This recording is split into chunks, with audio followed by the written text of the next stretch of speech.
Go ahead. A couple questions. Can you confirm that the White House is seeking changes to legislation that would grant statehood to the District of Columbia and change it so it would grant the electoral vote to the winner, the popular vote, to deal with potential constitutional concerns?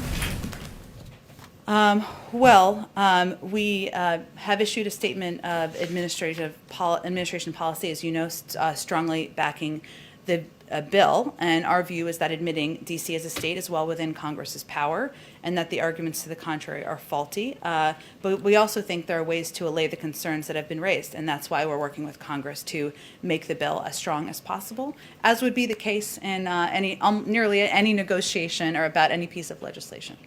Can you confirm that those are the changes that you are seeking? I'm not going to get into more details of it, other than we certainly would support DC statehood and strongly back the bill. On infrastructure, can you, you've talked a lot about progress by Memorial Day. Can you define what progress specifically is? Is it a deal in principle with Senate Republicans? Is it passing surface transportation bills out of committees? Or is it? What is progress to you? Well, I think, as I was saying in response to Nancy's similar question earlier, it's just a marking point for us to make an assessment of what we think the path forward looks like. And as you all know from covering Congress, everybody will go home on Memorial Day recess. It will be quieter over near the Capitol.